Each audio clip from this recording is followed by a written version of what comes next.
열왕기상 16장은 왕이 5명이 나오죠. 그런데 이 5명이 두 왕조로 나뉘어요. 이제 오늘 우리가 보는 첫 번째 왕조는 바하사 엘라 왕인데, 두 사람은 아버지하고 아들 사이예요. 바하사가 아버지고 엘라가 아들이죠. 근데 이 왕조는 짧게 가요. 2대로 끝나요. 그리고 이제 그 다음 왕조가 쓰는데, 그 왕조는 이제 오므리 왕조예요. 오므리가 아버지고 아들에게 물려주는데, 그 아들이 아주 유명한 왕이에요. 그래서 열왕기서에서 이 왕이 굉장히 중요한 위치를 차지하는데, 그 오므리의 아들이 누구냐? 아합 왕이에요. 그래서 이제 16장에는 왕조가 둘 나오고 왕이 5 나오는데, 이 왕조와 첫 번째 왕조와 두 번째 왕조에 7일 동안 왕을 했던 사람이 있어요. 그 사람이 시므리인데, 시므리는 7일 동안 왕했다가 불타서 죽어요. 자기가 불질러갖고 죽어요. 그래서 5명이 있는데 한번 해볼까요? 처음에가 누구예요? 바하사. 그 다음에 누구예요? 엘라. 이게 이제 첫 번째 왕조예요. 두 번째 왕조는 이제 오므리. 아들이 누구예요? 아합. 이제 두 번째 왕조예요. 근데 중간에 한 사람이 끼었죠. 누구예요? 시므리. 오므리 시므리 참 편하잖아요.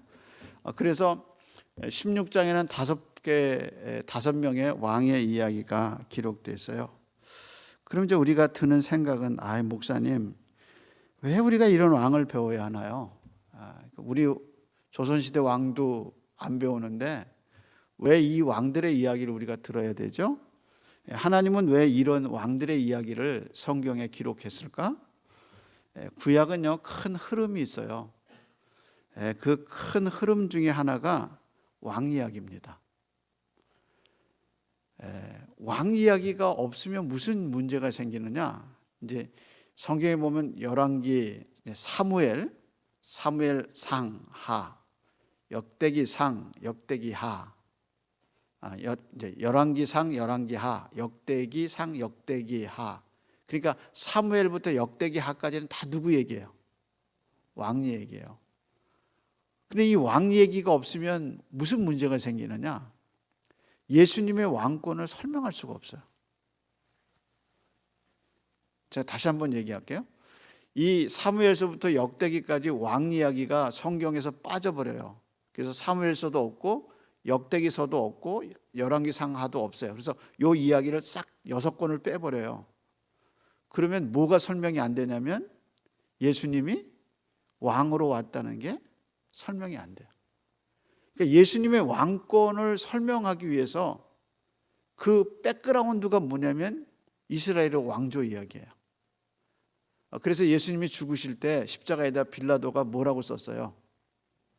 나사렛 예수, 그 다음 뭐예요? 유대인의 왕. 그것도 빌라도가 히브리어, 헬라어, 로마어로 썼잖아요. 그러니까 예수님의 왕권, 다시 말해서 예수님이 다윗의 후손으로 왕권을 갖고 이 땅에 오셔서 구름 타고 오셔서 이 세상을 통치하신다는 그 왕권을 설명할 길이 없어요. 뭐가 없으면? 이 이야기가 없으면. 그래서 예수님의 왕되심을 체계적으로, 역사적으로 설명할 길이 없어요. 그래서 하나님은 예수님의 왕되심, 다시 말해서 다윗의 후손으로 오셔야 하는 예수님의 이야기를 우리에게 설명하시고 이해시키기 위해서 이 열왕기서를 길게 기록해서 우리한테 남겨주신 거예요. 그러면서 우리는 이 이야기 속에서 여러 가지 일들을 보게 되죠. 자, 그래서 이 왕정 시대가 없으면 예수님의 왕 되심을 설명할 길이 없다. 그래서 왕정 이야기가 필요하다. 이해하시겠어요? 고개를 좀 끄덕거려 보세요. 이해하세요? 그래야 제가 이렇게 여러분한테 충분히 설명하는 기쁨을 느끼죠. 저도 이제 처음에는 이거 무슨 얘기가 이렇게 복잡하냐 그랬는데, 예수님의 왕권을 생각하고 이걸 보니까 이게 왜 필요하구나, 그걸 느껴요. 그럼 이제 세부적으로 들어가세요. 오늘은 누구하고 누구 얘기예요? 바하사하고 엘라 얘기예요. 이제 두 왕의 이야기를 하면서 이제 어떻게 예수님과 연결되나, 그걸 이제 한번 살펴보겠습니다. 우선 바하사 엘라가 아버지하고 아들이니까 아버지 이제 바하사가 아들 엘라에게 왕위를 물려주는데 엘라가 시므리한테 죽죠. 시므리한테 죽는 이야기가 적혀 있어요. 그럼 이제 먼저 보는 건 바하사가 어떤 왕이냐? 바하사를 좀 봐야죠. 15장 27절 한번 보세요. 가족 상황이 나오죠. 15장 27절 먼저 한번 보세요. 이에 이사갈 족속 아히야의 아들 누구예요? 바하사. 이 사람도 모반했어요. 반역을 했어요. 그래서 누구를 죽였냐면 그가 모반하여 블레셋 사람에게 속한 기브돈에서 그를 죽였으니 이는 나답과 온 이스라엘이 기브돈을 애워싸고 있었습니다라. 무슨 얘기죠? 기브돈이라는 곳을 어떤 왕하고 같이 공격하고 있었어요? 나답은 누구냐면 이스라엘의 초대왕 여로보암의 아들이죠. 근데 그 아들과 함께 이제 군대 장관이 돼서 기브돈이라는 도시를 공격하고 있었어요. 근데 이제 군대를 거느리고 있으니까 공격하는데 공격하지 않고 그 군대를 빼서 누굴 죽였어요? 나답을 죽였어요. 그래서 나답을 죽이고 자기가 뭐가 됐어요? 왕이 됐어요. 그러니까 앞에 여로보암의 왕조도 여로보암하고 나답하고 2대로 끝나요. 근데 자기도 뿌린 대로 바하사도 왕이 됐는데 자기 아들 엘라에게 물려줬는데 몇 대에 끝나요? 2대에 끝나요. 2대. 그게 이제 자기가 뿌린 대로 거둔 것 같아요. 그래서 이제 이렇게 돼서 왕이 되는 과정을 얘기하고 있죠. 그래서 이제 33절 보세요. 몇 년 동안 왕이 있었어요? 유다의 아사왕 셋째 해 아히야의 아들 바하사가 디르사에서 모든 이스라엘의 왕이 되어 몇 년 동안? 24년 동안 다스렸어요. 그러니까 이 바하사는 한번 인간적으로 생각해 보세요. 군대를 지휘하는 군대 장관이었어요. 유능했을까요? 안 했을까요? 유능했죠. 유능하니까 자기 밑에 그 군대를 빼가지고 나답을 죽였죠. 그렇잖아요. 우리나라도 그러잖아요. 머리가 좀 벗겨지신 분이 군대 뺐잖아요. 그래서 자기가 대통령 됐잖아요. 그게 이제 우리 역사잖아요. 그러니까 이제 이 바하사도 능력이 있었어요. 그래서 자기 군대를 빼서 현직 왕을 죽이고 자기가 왕이 됐어요. 몇 년 동안 다스렸어요, 근데? 길게 다스렸어요. 24년이면 작지 않아요. 아합의 통치가 22년이에요. 근데 아합 왕보다 더 오래 다스렸어요. 그러니까 유능하다는 거예요. 그러니까 그런 유능함을 리더가 될 수 있는 자질을 갖고 있었다는 걸 우리가 보게 되죠. 그런 이제 리더가 자기 왕 나답을 보니까 나답을 물리치고도 자기가 왕이 될 수 있다고 생각하니까 군대를 동원해서 나답을 물리치고 자기가 왕이 됐어요. 그것이 이제 특징이에요. 근데 이제 이 바하사도 죽어요. 근데 이상한 것은 한번 장지를 봅시다. 6절입니다. 16장 6절. 이제 죽어요, 바하사가. 그죠? 근데 바하사가 그의 조상과 함께 어떻게 해요? 잠에 어디서 장사됐어요? 드르사에서 장사되고 그의 아들 엘라가 대신하여 왕이 되니라 그랬어요. 어디서 장사됐다 그랬어요? 드르사. 이게 이제 나중에 오므리가 왕이 된 다음에 수도를 어디로 옮기냐면 사마리아로 옮겨요. 그 사마리아로 옮기 전에 이스라엘의 수도가 어디였느냐? 디르사였어요. 근데 자기가 그 디르사에서 어떻게 죽어서 장지가 돼서 디르사에서 자기가 죽었다는데, 여태껏이요 북쪽 왕조가 시작되면서 왕이 죽어서 장지가 나온 게 없어요. 여로보암도 왕이 됐는데 장지가 없어요. 여로보암의 아들 나답도 왕이 됐는데 나답은 그냥 죽였는데 어디에 장사 지냈다는 게 없어요. 근데 북쪽 이스라엘 왕 중에 최초로 장지가 적혀 있는 왕이 있어요. 누구예요? 바하사예요, 바하사. 그 말은 뭐냐면 이 사람이 24년 동안 통치하면서 제대로 죽어서 제대로 죽은 최초의 왕이라는 거예요. 그래서 백성들이 그를 디르사에서 장사를 지낼 정도로 이 사람이 최초로 장지가 적혀 있는 왕이 된 거예요. 그럼 나머지 왕들은 어떻게 되느냐? 죽으면, 성에서 죽으면 누가 먹었다 그랬어요? 개가 먹고요. 들에서 죽으면 누가 먹었다 그랬어요? 새들이 먹었다 그랬어요. 그러니까 비참한 죽음을 죽은 거예요. 근데 유일하게 이 사람만 제대로 장지에 묻혀 있다. 그러니까 사람의 예대로 이 사람이 제대로 예를 갖춰서 죽은 사람이다. 이제 그 뜻을 우리에게 알려주고 있다는 겁니다. 그래서 그런 관점에서 이 바하사는 굉장히 유능했던 왕이다라는 생각을 하게 돼요. 자, 그런데 또 다른 특징이 있습니다. 16장 2절 한번 볼까요? 무슨 특징일까요? 16장 2절에 이게 예후를 보내서, 하나님이 선지자를 보내서 바하사에게 한 말입니다. 여러분이 한번 같이 읽어보죠. 내가 너를 티끌에서 끌어 내 백성 이스라엘 위에 주권자가 되게 하였거늘 네가 여로보암의 길로 행하며 내 백성 이스라엘에게 범죄하게 하여 그들의 죄로 나를 노엽게 하였은즉. 하나님이 예후를 통해서 바하사에게 전한 말이 뭐냐? 내가 너를 어디서 이끌어냈다 그랬어요? 티끌. 그럼 티끌이라는 말, 그러니까 티끌이라는 말이 그거잖아요. 먼지, 바닥, 그러잖아요. 그러니까 티끌에서 너를 끌어서 어디까지 올렸다는 거예요? 왕까지. 그러니까 이 바하사의 출신은 어땠다는 거예요? 보잘것 없다는 거예요.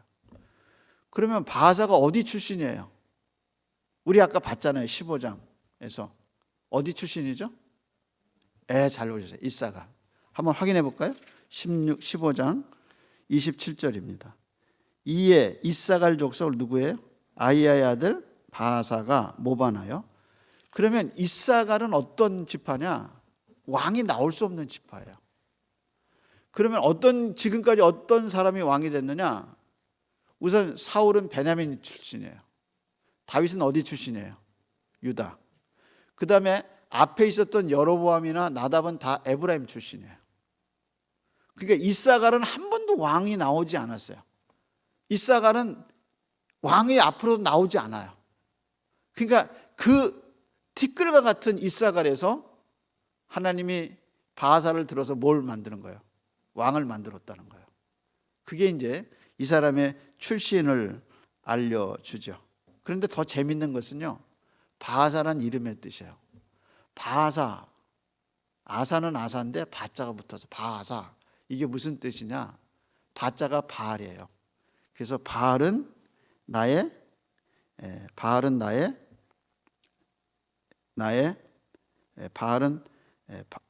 이름의 뜻을 보면 바알은 나의 태양이다. 그 뜻이에요.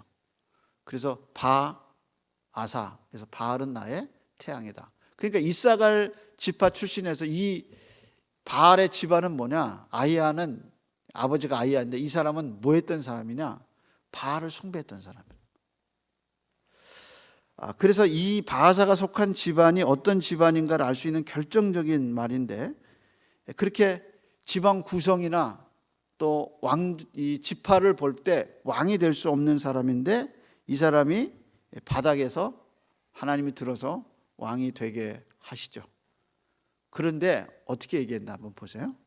자, 근데 하나님이 이제 2절에 하신 말씀이에요. 내가 바닥에서 들어서, 티끌에서 들어서, 그런데 뭐에서 벗어나지 않았다 그랬어요? 내가 여로보암의 길로 행하며 내 백성 이스라엘에게 범죄하여 그들의 죄로 나를 어떻게 했어요? 노엽게 했다. 이렇게 얘기해요. 그럼 여러분은 이제 여기 2절을 보면서 세 가지 단어에 주목을 해야 돼요. 무슨 단어에 주목할까요? 여러분 이제 맥체인을 하시잖아요. 그럼 이제 2절에 세 가지 단어에 주목해야 돼요. 무슨 단어에 주목해요? 물론 이제 티끌을 중요하죠. 근데 제일 중요한 건 여로보암의 뭐예요? 길. 여로보암의 길로 행해서 자기만 죄로 짓는 게 아니라 누구도 죄 짓게요? 백성도 죄 짓게요. 그래서 그 죄의 결과가 뭐예요? 하나님은 노엽게 했어요. 그럼 이제 우리는 여기서 무슨 생각하냐면, 목사님, 왜 하나님이 바하사가 실패할 줄 알았는데 왜 바하사를 세우세요? 그리고 여로보암은 아이야를 보내서 옷을 찢으면서 10개는 내가 너한테 주겠다. 그래서 10지파를 주겠다. 그러니까 내 말대로 잘 섬겨라. 그러면 내가 네 나라를 길게 하겠다. 그런데 여로보암이 실패하잖아요. 그래서 하나님이 싫어하시는 베델과 단에다가 송아지 우상 세우잖아요. 그럼 우리가 드는 생각이 뭐냐면, 하나님은 이렇게 계속 실패할 걸 알면서도 이 사람들을 왜 이렇게 왕으로 세우나, 그게 궁금한 거예요. 왜 그럴까? 그리고 바하사도 하나님이 티끌에서 들어서 이렇게 왕을 삼아 줬으면 하나님의 뜻대로 안 살고 왜 여로보암의 길로 갔을까? 이게 이제 우리한테 던지는 질문이고, 이게 열왕기서에서 얘기하는 신학이에요. 다시 말해서 인간은 자기 죄에서 못 벗어나요. 제가 한번 다시 얘기할게요. 왕들의 이야기를 계속하면서 북쪽 왕은 여로보암의 죄에서 벗어나지 못했더라. 그리고 남쪽 왕은 므낫세의 죄에서 벗어나지 못했더라. 그래서 이 두 개의 줄기가, 남쪽이나 유대나 인간은 그 죄에서 벗어나지 못했더라 하고 그 죄의 줄기가 쭉 내려와요. 그래서 어디까지 가느냐? 남쪽은 시드기야가 왕이 될 때까지 그 죄에서 벗어날 수 없어요. 여기는 북쪽은 호세아가 아수르에게 멸망할 때까지 모든 왕이 그 죄에서 벗어날 수 없어요. 그럼 이 죄의 결과가 뭐냐? 하나님의 진노를 일으켜요. 그래서 하나님이 그들을 심판하셔요. 그래서 이 내려오는 이 죄의 줄기, 인간 역사의 왕의 역사에서 이 내려오는 죄의 줄기를 인간은 아무도 해결할 수가 없어요. 그것이 왕의 실패예요. 그래서 인간의 하나님의 죄를 격발시켜요. 그래서 그 분노를 보고 하나님이 이스라엘을 심판하셔요. 그게 이제 왕의 역사에서 계속 반복되는 거란 말이에요. 그래서 사람이 그 길을 못 벗어나고 죄를 짓고 하나님이 그 죄를 대해서 분노하시고 심판하시는, 이것이 왕조에서 계속 벗어나는 길이에요. 그런데 고린도전서 5장 17절에 뭐라고 그랬냐? 누구든지 그리스도 안에 있으면 무슨 피조물이라? 새로운 피조. 누구든지 그리스도 안에 있으면 새로운 피조물이라. 새 것이 되었도다. 그러니까 역사에서 이 열왕기서에서 내려오는 이 엄청난 죄의 줄기를 아무도 해결할 수 없어요. 그래서 어떤 왕이 됐어도 여로보암의 길에서 벗어나지 못하고 하나님을 격발시키는 그 죄인의 모습이 어떻게 변할 수 있느냐? 그리스도 안에 있을 때만 변하단 말이에요. 근데 그 그리스도가 누구냐? 새로운 왕권을 갖고 우리에게 오신 분이란 말이에요. 그래서 누구든지 그리스도의 왕권에 있으면 이건 하나님의 새로운 피조물이야. 그래서 여로보암의 길에서 벗어나고 므낫세의 길에서 벗어나고 예수 그리스도의 길을 걸어가는 새로운 제자가 됐단 말이에요.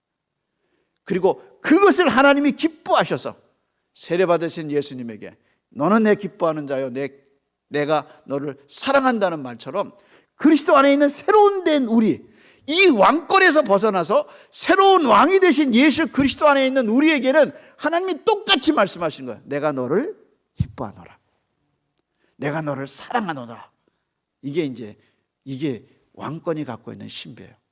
그래서 예수의 왕권이 우리로 하여금 하나님의 진노를 격발하는 게 아니라 예수의 왕권이, 예수의 그 보혈이, 예수의 그 왕권이 하나님을 기쁘시게 하고 하나님을 영화롭게 하는 새로운 피조물이 된 거예요.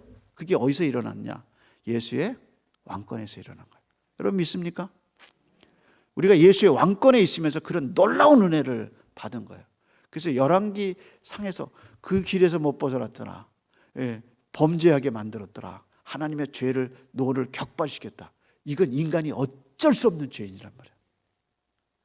근데 새로운 왕이신 예수 그리스도의 왕권에서 우리는 하나님을 기쁘시게 할 수 있는 존재가 된 거예요. 그러니까 왕권의 이야기가 이렇게 나오는 거죠. 자, 그럼 이제 그 다음에 누구예요? 엘라 한번 봅시다. 자, 8절이죠. 이제 7절은 그래서 이렇게 얘기했어요. 여호와의 말씀이 하니야의 아들 선지자 예후에게 임하여 바하사와 그의 집을 꾸짖으며 그가 여로보암의 집과 같이 여호와 보시기에 모든 악을 행하며 그 손의 행위로 여호와를 어떻게 했어요? 노엽게. 이거 인간이 어쩔 수 없는 거야. 이 길에서 못 벗어나요. 그 다음에 뭐라 했어요? 또 너에게 그의 집을 치셨더라. 근데 어떻게 쳤는지 이해가 안 가죠. 근데 그 다음에 이제 친 이야기가 나오는 거야. 누구한테 쳤냐? 엘라를 쳤어요. 그 다음에 이제 뭐냐면 8절 보세요. 이스라엘 왕 엘라예요. 유다 왕 아사 왕 제26년에 바사의 아들 누가? 엘라가 디르사에서 이스라엘의 왕이 돼 몇 년 동안? 2년 동안 왕이 있었는데, 근데 실제 한번 보세요. 이 2년도 안 돼요. 왜냐하면 아사 왕의 또 재위 기간이 나와요. 그 다음에 3절, 9절입니다. 몇 절을 보냐면 얼마나 있었는가를 보려면 10절을 봐야 돼요. 시므이가 들어가서 그를 쳐 죽이고 그를 대신하여 왕이 되니 그때가 언제? 유다 왕 아사 왕 언제예요? 27년. 그러니까 엘라가 26년에 아사 왕 26년에 왕이 되죠. 근데 죽은 때는 언제예요? 아사 왕 27년. 그럼 실제 얼마예요? 1년이에요, 1년. 근데 이게 아마 이제 횟수가 겹쳤나 봐요. 그래서 2년 있었다고 그랬어요. 근데 이제 자기가 바하사가 나답을 죽였던 방법처럼 시므이가 또 죽이죠. 근데 그 중간에 엘라의 성품을 알 수 있는 말이 나와요. 그게 뭘까요? 9절입니다. 엘라가 어떤 사람인가를 우리에게 알려주고 있는 그게 나와요. 그게 이제 이게 죄인의 모습이란 말이에요. 자, 그럼 한번 볼까요? 9절에 엘라가 디르사에 있는 왕궁 맡은 자 아르사의 집에서 그다음 말에 읽어보세요. 마시고 취할 때 그 신하 곧 병거 절반을 통솔한 지휘관 누가? 시므이가 왕을 모반하여. 이제 저를 보세요. 성경이 얼마나 재밌냐면요, 아주 논리가 탁탁 맞아요. 이제 아사 왕이 26년 됐을 때 엘라가 바하사가 이제 죽고 자기가 왕이 돼요. 아버지 때에서. 근데 27년에 죽어요. 그래서 1년 정도 있었는데 이제 해가 겹치니까 그게 역사상으로는 2년 동안 왕이 있었는데, 바하사가, 근데 그 바하사가 누구냐면 엘라의 이 군대를 통치하는, 절반을 통치하는 아주 큰 권력을 가진 사람인데 그 사람한테 죽어요. 근데 죽을 때 어떻게 죽었느냐? 그가 먹고 마시고 취하여 잠을 자고 있는데 죽였다. 그렇게 나와요. 여러분, 엘라라는 말은 우리한테 굉장히 친숙하죠. 왜 친숙하냐면 사무엘상 17장에 보면 다윗이 골리앗을 죽이죠. 무슨 골짜기에서 죽여요? 엘라 골짜기. 우리한테 친숙해요. 그럼 엘라라는 말이 무슨 뜻이냐? 참나무라는 뜻이에요. 참나무.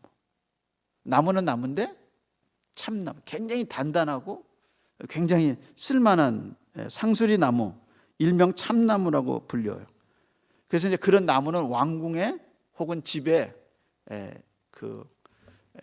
제목으로 쓰죠. 그래서 여러분, 콘크리트하고 집 지은 데하고 나무로 집 지은 데 들어가면 달라요. 나무로 집 지으면 이제 화재 때문에 그렇긴 한데 나무로 집 지으면 달라요. 저도 자연인 그거 보고 또 그 집 짓는 얘기 이렇게 보면 나무로 지은 집이 그렇게 이뻐 보이더라고요. 그리고 냄새도 잘 안 배고요. 또 편백나무 뭐 이런 걸로 지으면 너무 좋은 것 같아요. 그래서 엘라라는 이름이 뭐냐? 이게 참나무, 상수리나무 그 뜻이에요. 그런데 그 중요한 시기에 엘라가 뭐 하고 있었느냐? 마시고 취하고 자고 있었다. 그럼 이게 한 번 일회성이냐? 아니에요. 이게 뭘라냐? 엘라가 왕 되기 전에도 어떻게 했다는 거야? 이러고 살았다는 거야.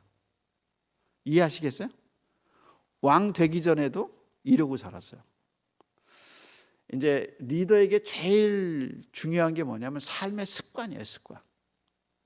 근데 이상한 건요, 숨어 있는 기간에 숨은 짓하고 엄하게 이렇게 정상적이지 않은 삶을 살면 아무리 꾸며도요, 어느 날 그게 드러나요.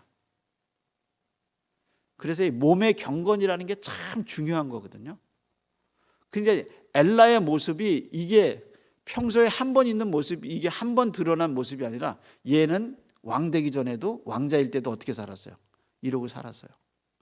근데 왕이 되면 그런 변하냐? 안 변해요. 예. 그래서 드러난 모습보다 드러나지 않은 경건이 더 깊어야 되는 거예요. 그게 이제 우리한테 중요하죠. 그러니까 교회에서 보여지는 어떤 그 모습보다 더 중요한 건 뭐냐면 안 보이는 부분이에요. 그래서 우리가 이제 경건을 생각할 때 안 보이는 부분들에 대한 생각을 많이 하죠. 그렇게 보면 사람은 죄인인 걸 알아요. 겉으로 말하고 또 하는 건 깨끗해요. 저도 그렇게 꾸며져요.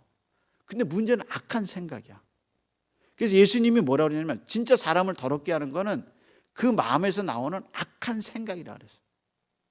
그래서 생각까지 하나님께 순복하고 그 생각까지 경건하다. 그건 정말 경건한 거죠. 그래서 생각이 참 중요한 것 같아요. 그래서 그 생각에 하나님의 말씀이 풍성하게 있으면 그 생각이 죄인 걸 알고 생각에서 싸워요. 그러면서 그 생각을 버리고 하나님께 자꾸 순복하게 되면서 이제 안에 내적으로 거룩이 이루어지고 그 거룩이 몸 밖으로 나타나는 거예요. 근데 엘라의 삶이 어떠냐? 왕자 되기 전에도 이렇게 살았어. 늘 먹고 자고 술 취해서 자는 게 이 사람의 일이었단 말이에요. 그래서 어떻게 했냐? 목숨을 잃은 거예요. 그러니까 이렇게 중요한 자리에 이 사람이 이렇게 됐다는 거예요. 우선 생각해 볼 거는 이 사람이 왕이 된 이유가 뭐예요? 딱 한 가지밖에 없어요. 뭐예요? 이 사람이 이렇게 엄청난 중요한 위치를 차지하게 된 이유가 딱 한 가지밖에 없어요. 그게 뭐예요? 아버지가 왕이니까. 그렇잖아요. 그러면 아버지 입장에서 보면 이 왕권을 이 친구한테 무너지면 이게 왕이 제대로 되겠냐 안 되겠냐 그 생각했어야죠. 근데 아버지가 아들에게 왕위를 물려준 이유는 딱 한 가지. 뭐예요? 뭐예요? 아니 아들 입장에서 자기가 왕 된 이유는 한 가지밖에 없어요. 그게 뭐예요? 아버지가 왕이니까. 그럼 아버지 입장에서 이게 맨날 술 먹고 이게 난리치고 이런 친구인데 얘한테 왕위를 물려주면 나라가 꺾어질 줄 알면서도 이 왕이 얘한테 왕위를 물려준 이유가 뭐예요? 아들이니까. 여러분 세상에서 제일 무서운 게 뭔지 아세요? 혈육이에요. 혈육, 피. 옆집 애가 그렇게 잘생기고 똑똑하고 그렇게 애가 핸섬하고 멋있어요. 그래도 내 재산 걔한테 물려주겠어요? 안 물려줘요. 누구한테 물려줘요?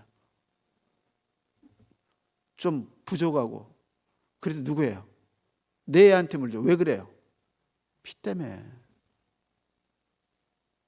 그래서 인간의 죄성을 나타내는 가장 큰 게 뭐냐? 피예요. 피. 그럴 줄 아는데도 어쩔 수 없이 물려줄 수밖에 없는 게 뭐냐? 피가 땡기니까 그런 거예요. 피가. 여기서 우리는 아주 놀라운 원리를 발견해요. 왜 예수님의 피가 우리를 구원했느냐? 그렇게 인간의 혈육의 피도 위대한 계승을 갖고 온단 말이야. 근데 예수 그리스도의 피로 거듭난 우리를 하나님이 그냥 둘 수 있느냐? 답은 뭐예요? 그럴 수 없느니라. 그래서 하나님은 자기 아들로 거룩하게 된 사람들을 하나님이 보호하셔요. 그게 뭐냐? 보혈의 능력이란 말이에요. 능력. 그래서 우리는 이 열왕기상을 왕들의 이야기를 공부하면서 이 보혈의 능력이 얼마나 위대한가. 인간이 갖고 있는 피가 이렇게 왕권을 계승하듯이 아니 그거 그렇잖아요. 왕이 되는 이유가 뭐예요? 아버지가 왕이기 때문에. 우리가 이 땅에서 안전하게 살 수 있는 이유가 뭐냐? 아버지가 누구라는 왕이란 말이에요. 그래서 우리가 누구 백성이냐? 예수 그리스도의 백성, 왕이신 예수 그리스도의 백성이란 말이에요. 이거보다 더 안전한 게 어디 있느냐라는 생각을 하게 하죠. 그래서 열왕기서의 이야기는 이게 남의 이야기가 아니라 우리 이야기예요. 하나님이 이렇게 우리를 사랑하신 걸 보여주죠. 그러면서요, 또 성경이 우리에게 또 한 가지 주제를 가르쳐줘요. 이제 15장 32절 한번 볼까요? 엘라가 이제 생각하면서 32절입니다. 같이 한번 읽어볼까요? 시작. 아사와 이스라엘의 바사 왕 사이에는 일생 동안 뭐가 있었어요? 전쟁이 있었더라. 그럼 한번 물어볼게요. 엘라가 왕이 됐어도 옆집에는 남쪽 왕은 누구예요? 아사죠. 네. 그러면 아버지 바하사하고 아사하고 전쟁을 늘 했어요. 자기가 바하사 아버지를 이어서 왕이 됐어요. 26년에 아사 왕이 26년에 왕이 됐어요. 그리고 27년에 죽어요. 그럼 그 사이에도 뭐가 있었어요? 전쟁이 있었죠. 그럼 그 전쟁 상태에서 자기가 술 먹고 누워 있으면 돼요, 안 돼요? 안 되는 거예요. 그게 이제 엘라의 이야기에서 우리가 보는 거예요. 왕이 돼서 직분을 가졌다. 그것은 영적으로 깨어 있어야 하는 거예요. 그것이 왕의 직분이에요. 우리가 예수 그리스도의 보혈로 거듭나서 하나님 나라의 백성이 돼서 하나님의 왕권을 가진 백성이 되었으면 우리가 어떻게 되느냐? 바르게 살아야 돼요. 이 마귀와의 전쟁 속에서 우리가 영적으로 깨어 있어야 되죠. 그래서 엘라의 잠들 이 모습은 우리로 하여금 너는 기도에 항상 힘쓰고 항상 기도에 힘쓰고 너의 전신갑주를 입고 마귀와의 싸움 속에서 너는 어느 위치에 있느냐 하는 것을 우리에게 보여주는 겁니다. 그래서 엘라와 바하사 사이, 아버지와 아들 사이, 그리고 아사와 바하사의 전쟁 이야기 속에서 우리는 오늘을 사는 우리의 모습을 보게 만듭니다. 그래서 영성을 유지한다는 건 쉬운 일은 아닙니다. 그래서 항상 깨어 기도하라. 말씀과 함께 걸어라. 그래서 바울이 디모데에게 부르심에 충성하면, 네가 누군가를 알고 하나님 너를 부르신 이유를 알면 너는 넘어짐이 없으리라. 그렇게 얘기했어요. 예수 그리스도의 보혈로 우리를 구원해 주시고 하나님 나라의 왕권을 주신 이 은혜를 받은 우리는 좀 더 하나님 앞에 깨어있다. 그래서 하나님을 기쁘시게 하는 삶을 살아가야 할 줄로 믿습니다. 오늘은 여기까지 하겠습니다. 기도하겠습니다. 하나님 감사합니다. 오늘은 바하사와 엘라의 이야기를 통해서 피의 능력, 혈육의 능력과 보혈의 능력에 대해서 생각했고, 왕권으로 보셔서 예수 그리스도의 왕권이 우리에게 준 영향에 대해서 하나님 살펴볼 수 있도록 은혜 주셔서 감사합니다. 하나님, 우리는 어쩔 수 없는 죄인입니다. 나면서부터 아담의 후손으로 났고 때가 되면 죄의 기질이 나타나며 죄성으로 하나님 우리가 벗어날 수 없는데 예수 그리스도가 오셔서 우리의 왕이 되시고 사단의 나라에서 하나님의 나라로 옮겨주셨 십자가의 보혈의 능력을 입게 하셔서 감사합니다. 하나님, 이 은혜를 누리고 이 은혜 안에 있도록 우리를 붙잡아 주시옵소서. 그리고 한 사람 한 사람 하나님, 이 내가 누군가 하는 위대한 정체성을 성령께서 가르쳐 주셔서 하나님을 영화롭게 하는, 하나님을 기쁘시게 하는 신앙생활을 할 수 있도록 은혜를 베풀어 주시고, 우리에게 주신 은혜가 얼마나 큰 것인가 영적으로 깨닫게 하여 주시고, 눈 열어주시고 귀 열어주셔서 우리의 하나님의 왕권 속에 있음을 우리에게 가르쳐 주시고 보여 주시옵소서. 예수님의 이름으로 기도합니다. 아멘.